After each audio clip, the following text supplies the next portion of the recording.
Innovate. Enable.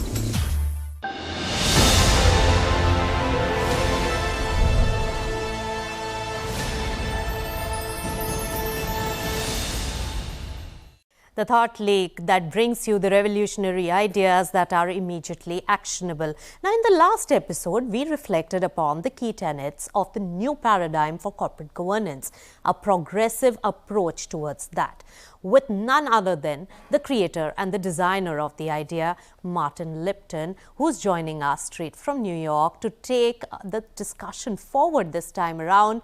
And a big proponent of corporate governance in India is Cyril Shroff of Cyril Amarchand Mangaldas, who's going to reflect about the India's journey and where we stand. Thank you so much, gentlemen, for joining us in CNBC TV 18. Now, Martin, we last time spoke about the various principles of the new paradigm for corporate governance. Now, the challenge always is to really move the concept to mindset, and then from mindset to really the practice. Which are these institutions and tools which safeguard that this process really takes place? Well, what's happened in particularly currently in relationship to the difficulties created by the pandemic is all of the institutions seem to have gathered together in order to urge greater efforts to deal with the ESG issues and stakeholder issues. Just in the past year, just since the start of this year, there has been more action with respect to implementing all of the aspects of the new paradigm than there was in the entire time before this year. It's just amazing how much action has taken place and is continuing to take place with non-governmental organizations being formed. Some of them have been formed before this year, but have become very active this year. A group that originated in England and is now moving to the U.S. called Enactment of Purpose of Corporations is urging corporations to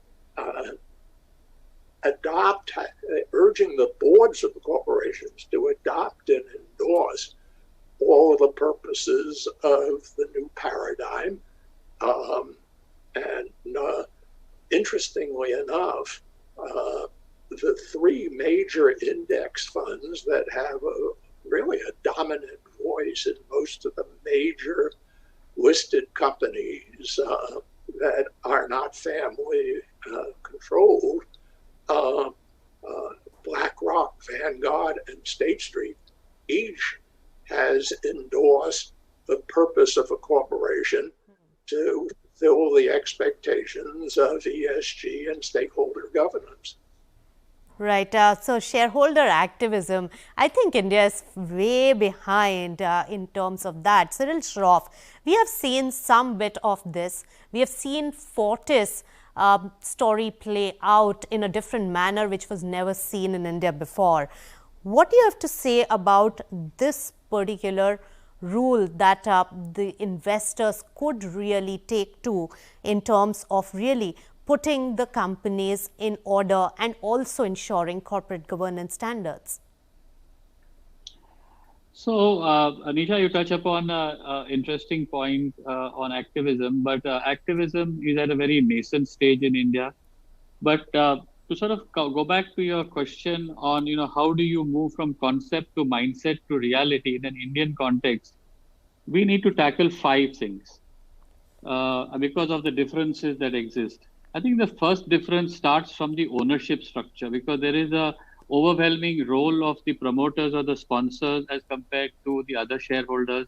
And whilst the index funds who are talking the ESG talk and the governance talk are becoming more and more influential, it's still the promoters and the sponsors who dominate. So that is one structural challenge that we need to deal with. And I have some solutions for it. The second, I think, is the gatekeepers, namely the independent directors or the auditors, or there are a lot of third-party fiduciaries as well. How do you create a governance structure at the boards which is truly representative of the stakeholder representation and the stakeholder governance rather than only one concept, namely of shareholder governance? Now, it kind of distorts company law a bit, but unless you move in that direction, you're not going to get the outcome. The third part, I think, is about re-engineering corporate culture and realigning incentives, which is, I know, a massive conversation that goes on across the world, including executive compensation and the incentives that are aligned. So it's the principal agency conflict in the Western context. We have sometimes a principal context in the conflict in India. So there are many tools that India will need to explore. One of which also includes judicial intervention, because we don't really have class actions, and it plays a very big role in driving corporate behavior, as Marty will happily sort of tell you. So I think India is on the journey, but it has got a slightly different toolkit. Right. So, Martin, in your view, which of these tools that Cyril Shroff alluded to have played the most active and important role overseas? Well, I'm not sure that you can say any one or two have played a larger role. I think, as Cheryl described it, each of them is a very significant factor in resolving situations like this, and you can't really say one is more important than the other. To my mind, in the U.S., and in Western Europe, the institutional investors have been the most important factor in retaining shareholder primacy. And they're shifting to the recognition of stakeholder governance that has made the difference. The institutional investors today control the voting of most of these corporations. So the boards of directors are subject to the pressure of the institutional investors deciding not to re-elect them as directors, and therefore the institutional investors get a greater attention from directors than they should be getting if they don't endorse the same principles of ESG and sustainability, appropriate corporate action that the corporations endorse.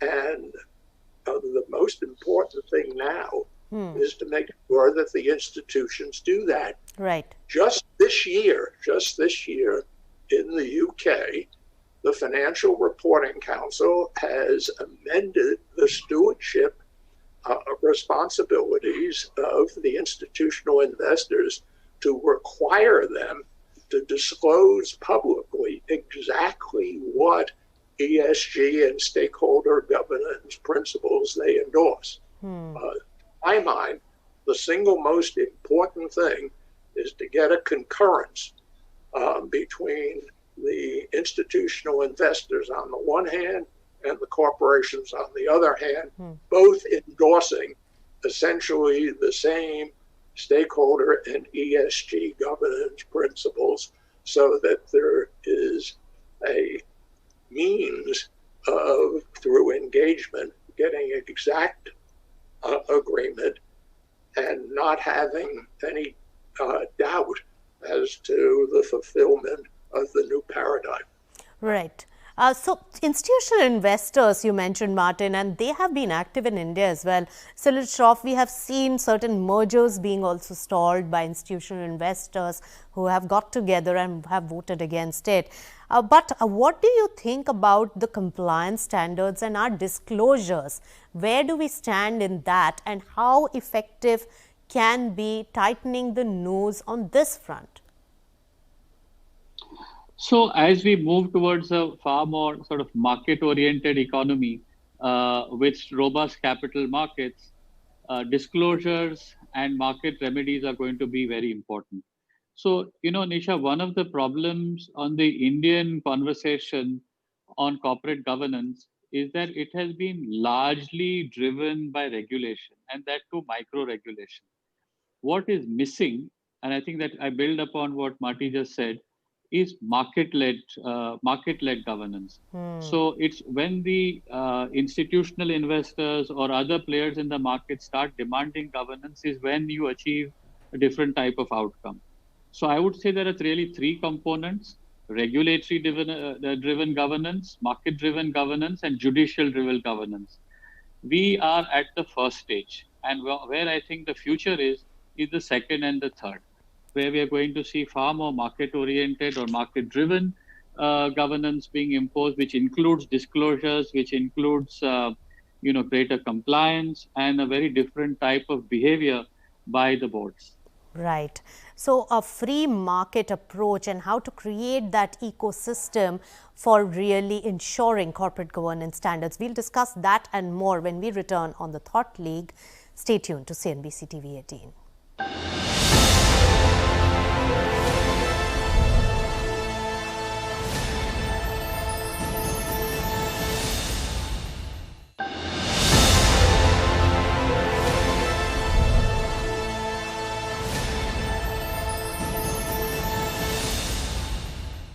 Welcome back. You're watching the Thought Leak, and we are discussing the new paradigm for corporate governance.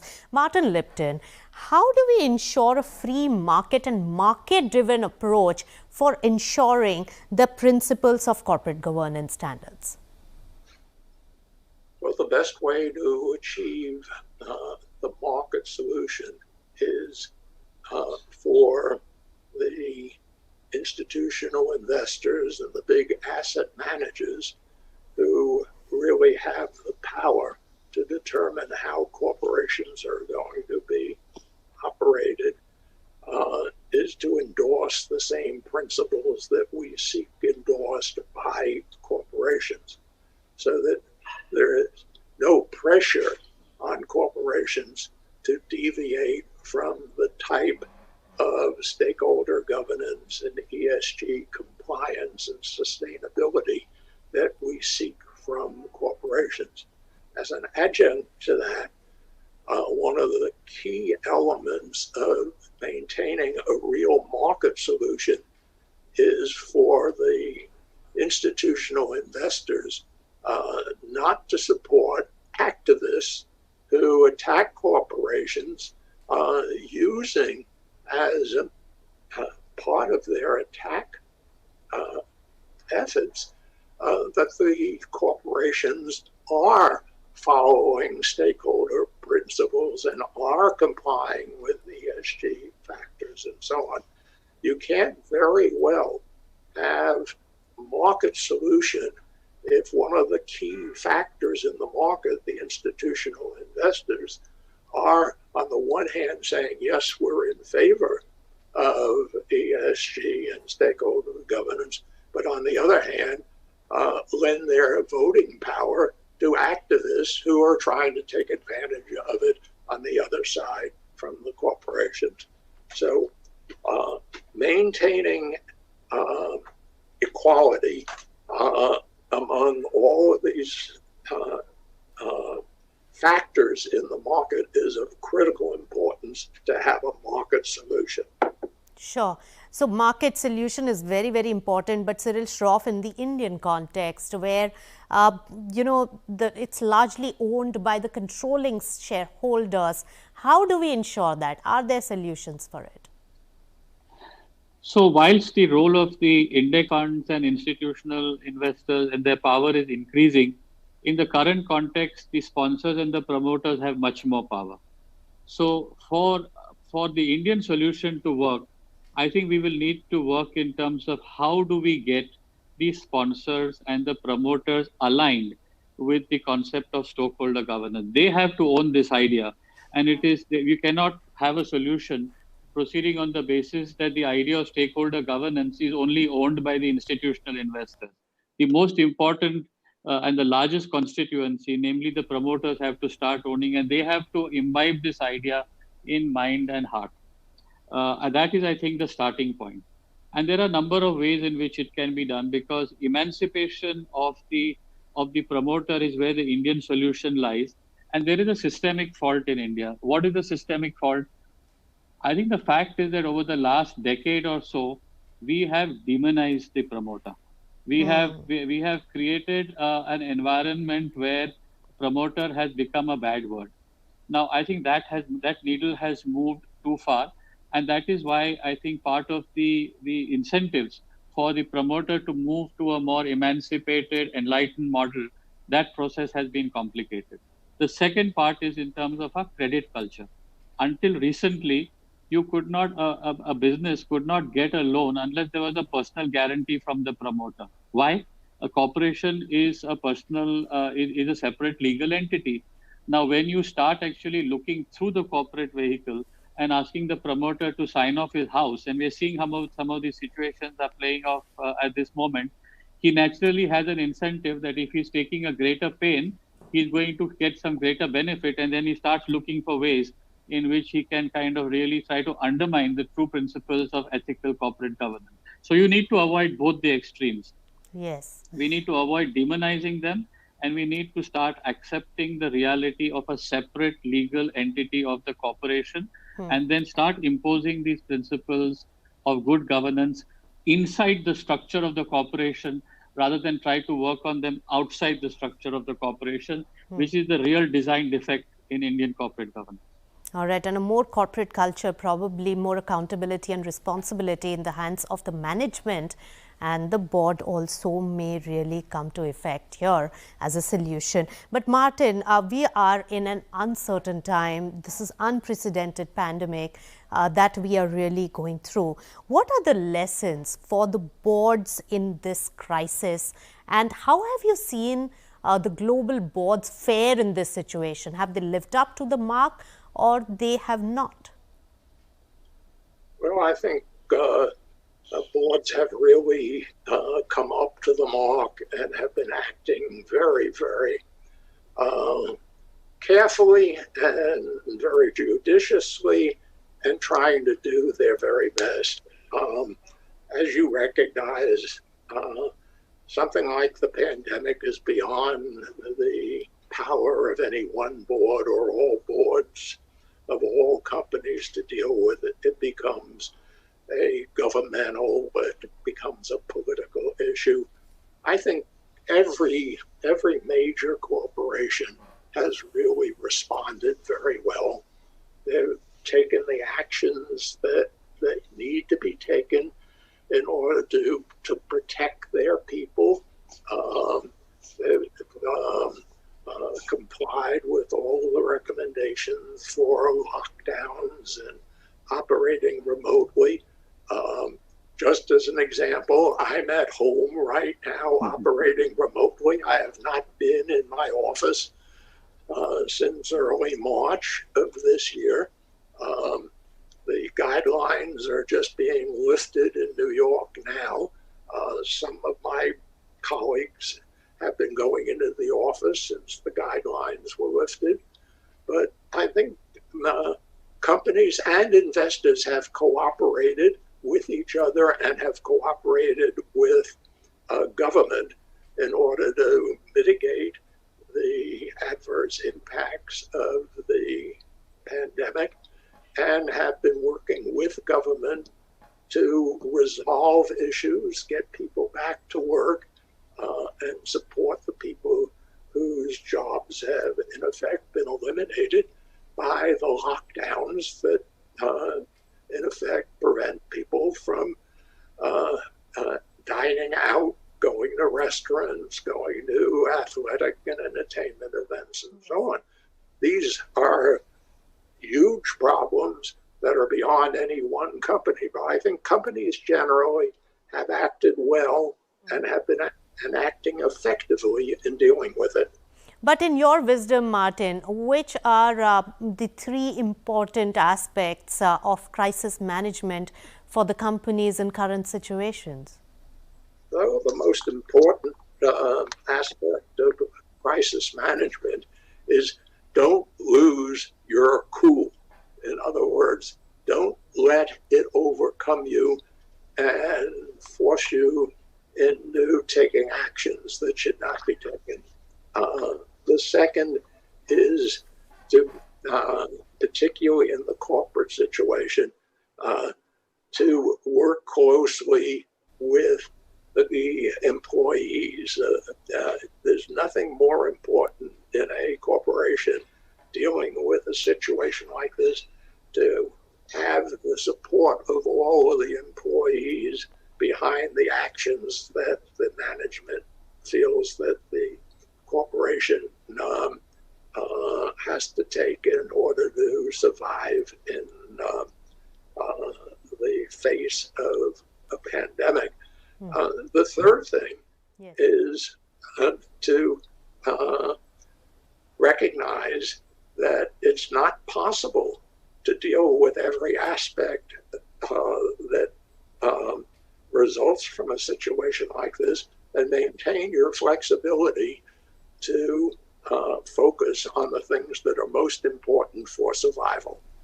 All right, so survival techniques there from Martin Lipton and Cyril Shroff. India has its own unique problems. So are there unique solutions for crisis management here in your view? So absolutely. I think my experience of the Indian corporate sector is somewhat similar to what Marty mentioned, but we have sort of companies of both kinds, those who have dealt with it exceptionally well and others who have struggled a bit, but they're probably now finding their feet as well. And some of it has been driven by the nature of their business. So certain businesses have inherently had an advantage of being able to deal with the crisis better. They've also been able to sort of tap the capital markets or been able to tap sort of sources of capital for building up the necessary sort of reserve for dealing with the shock.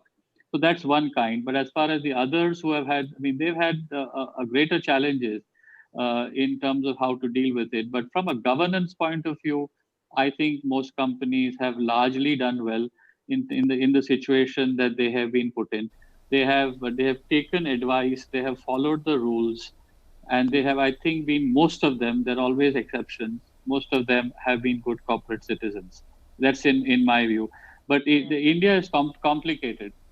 Right. India has its own complexities, but so far ethical wealth creation while dealing with the crisis in order to survive in these circumstances. Martin Lipton as well as Cyril Shroff, thank you so much, gentlemen, for joining us with your insights on how to ensure the enforcement of the new paradigm.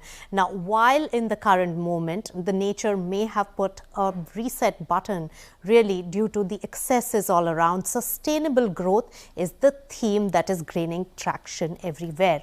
And that is true even of the businesses which need to make profits, but with highest governance standards. With that, it's a wrap on the Thought Leak. Thanks so much for tuning in.